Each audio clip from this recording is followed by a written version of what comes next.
G'day everybody, welcome back to my channel. I am Pierre and this is Simple Home Brew. I'm doing a Morgan's Fat Yak beer style today. Stick around.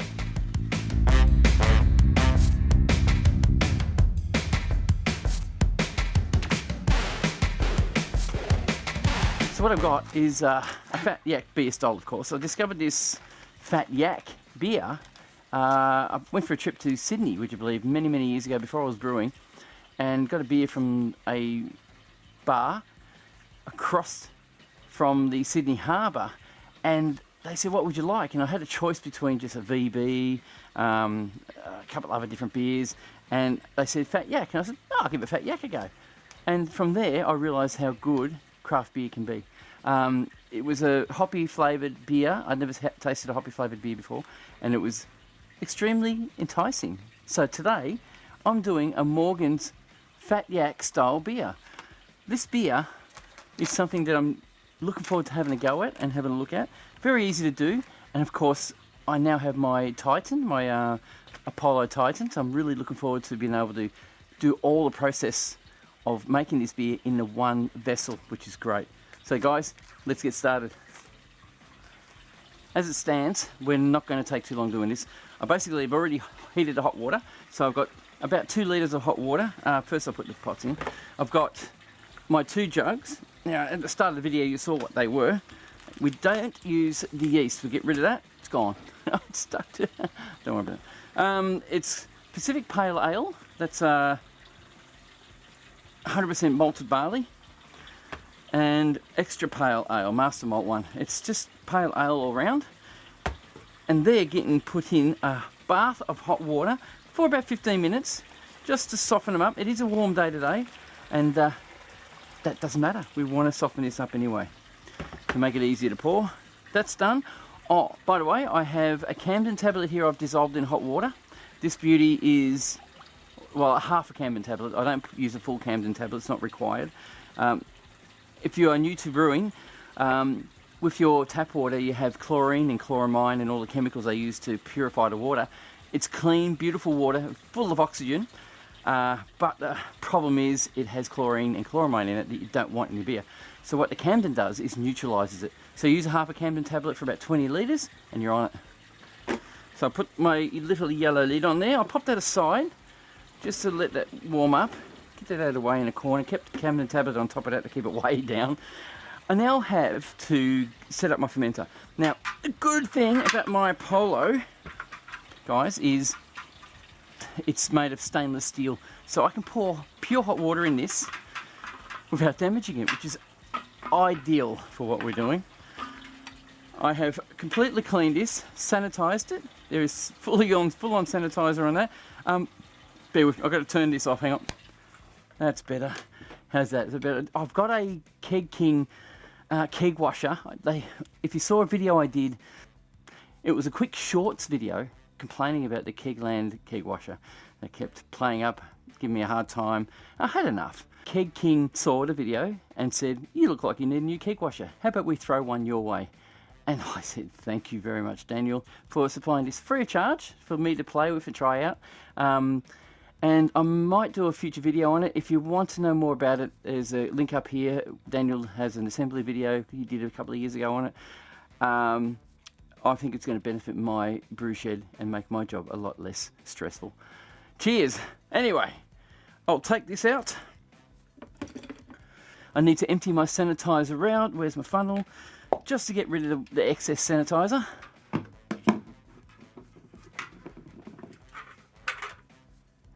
Now, as I've said in all my brewing videos, this sanitizer is a nutrient for yeast.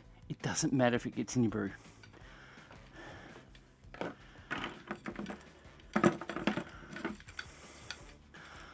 Alrighty, actually I don't need to put that in. I do need to, however, boil another 2 litres of water.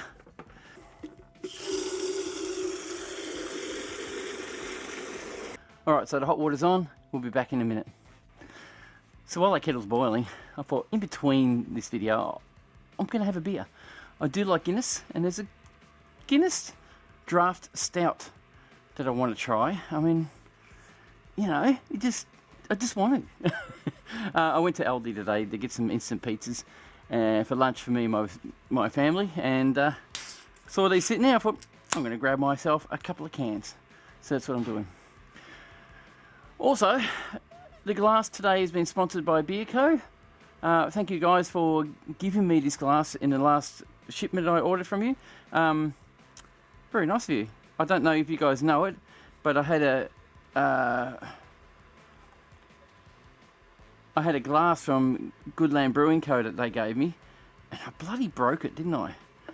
I am so clumsy, you had no idea. Okay, that's poured.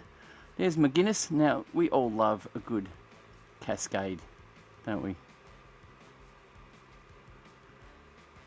How nice is that? Yeah, so I'm going to enjoy this while I'm doing this brew today. Oh, it's very soft, very smooth. It's very nice. You guys know what Guinness is like. We'll get back to it. Alright, the kettle's nearly boiled. I'm going to grab these guys out.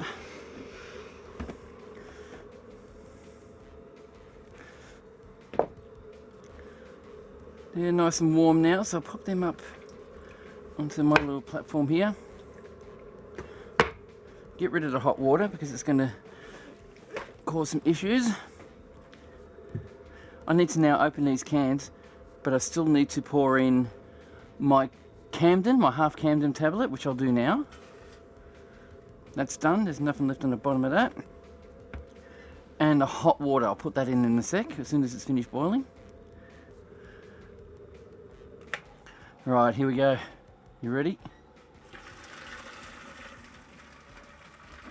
I love this. I love the fact that we're going to be processing the whole brew in the one vessel.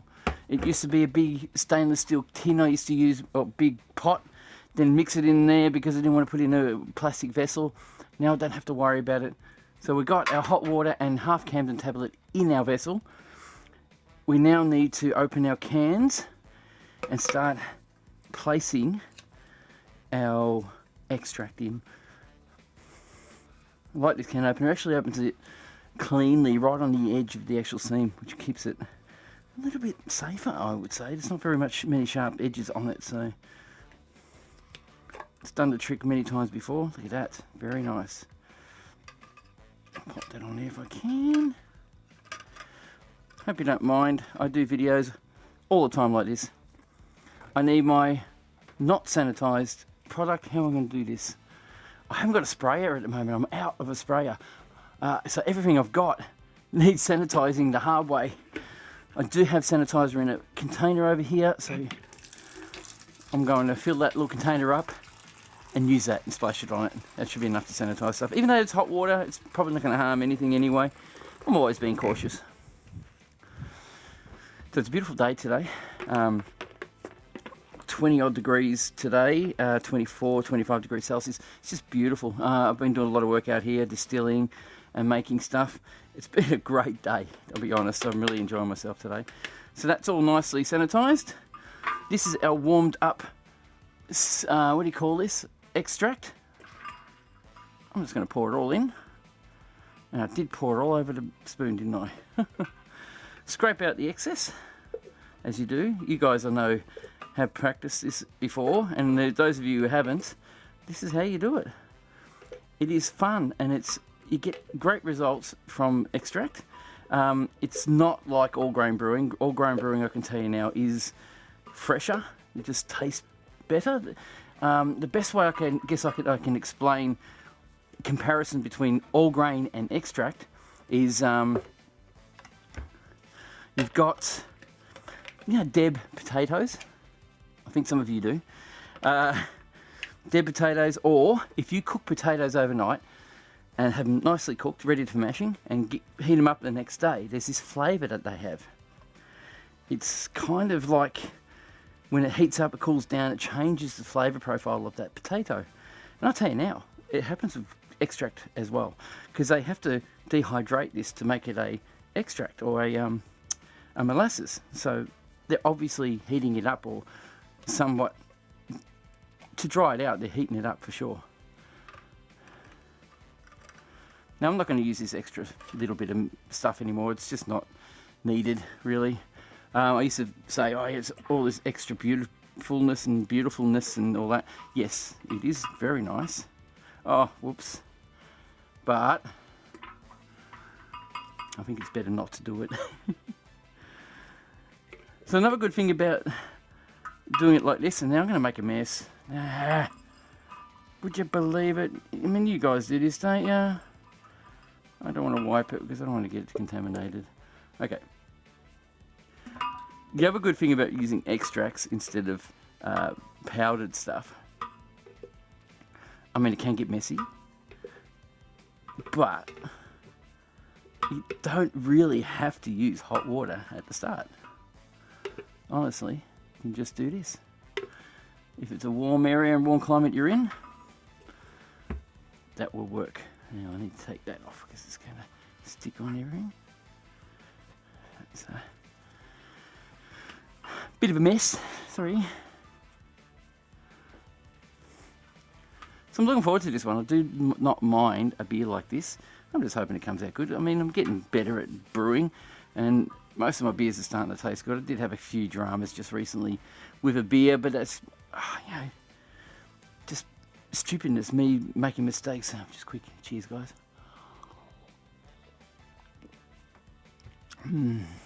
That's good, very good. Pardon me. Alrighty, so the other thing now I keep forgetting to do is measure. Oh my god, I did it again. 1.5 kilos. But are they 1.5 litres? I'm going to have to go on that. Is this 1.5 kilo? 1.7. I would suggest we've just put in 3 litres of extract. Yeah. And 2 litres of water, so that's 5 litres. I want to make it 20 litres, 21 litres to be honest, because 2 litres is going to get wasted with, 1.5 to 2 litres is going to get wasted with trub. So I want to be left with 19.5 litres at least. So I'm hoping to just do 21.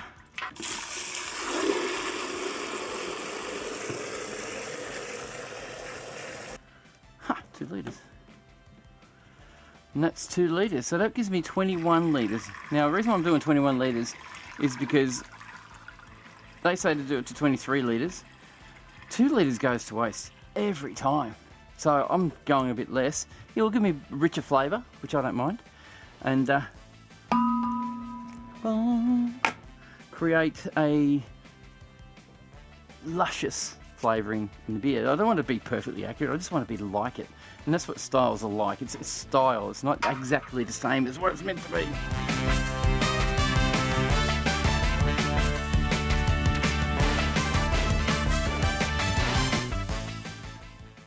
Alright, so those cameras are overheating.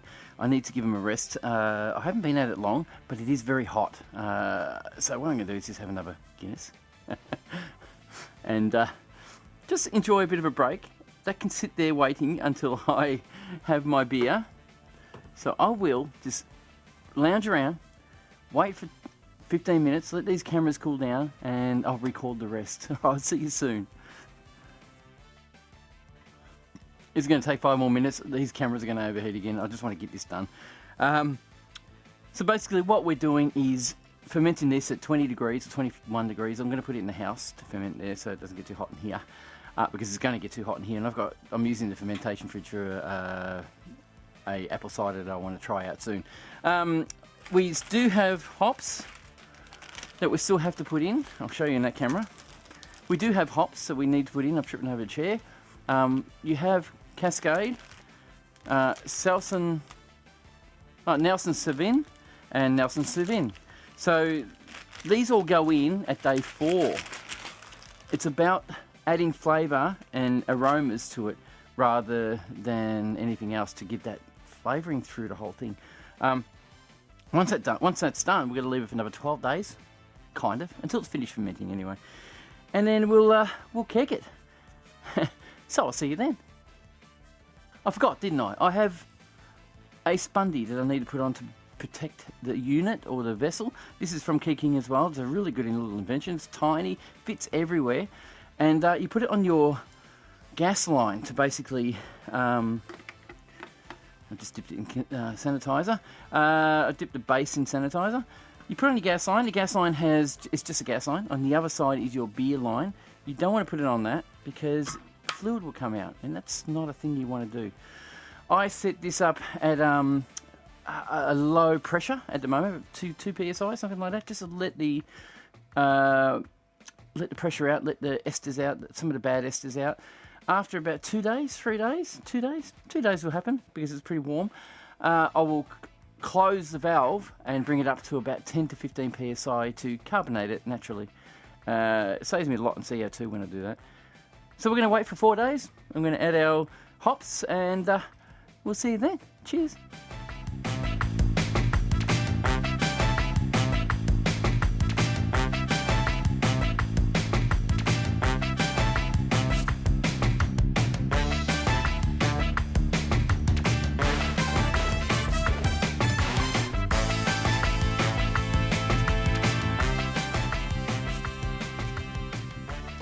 Alright, we're at day 5. The gravity has come down to 1.016 and it's slowed down now. It is still dropping a little bit, so I'll just keep it going. At this point, I'm putting in the hops. There's 3 bags, and they're like little tea bags. They just drop in and they stay in their little bag and swell up and allow the flavours and the aromas to dissipate through the beer. And you need to leave that there for at least 7 days for it to really dissipate properly.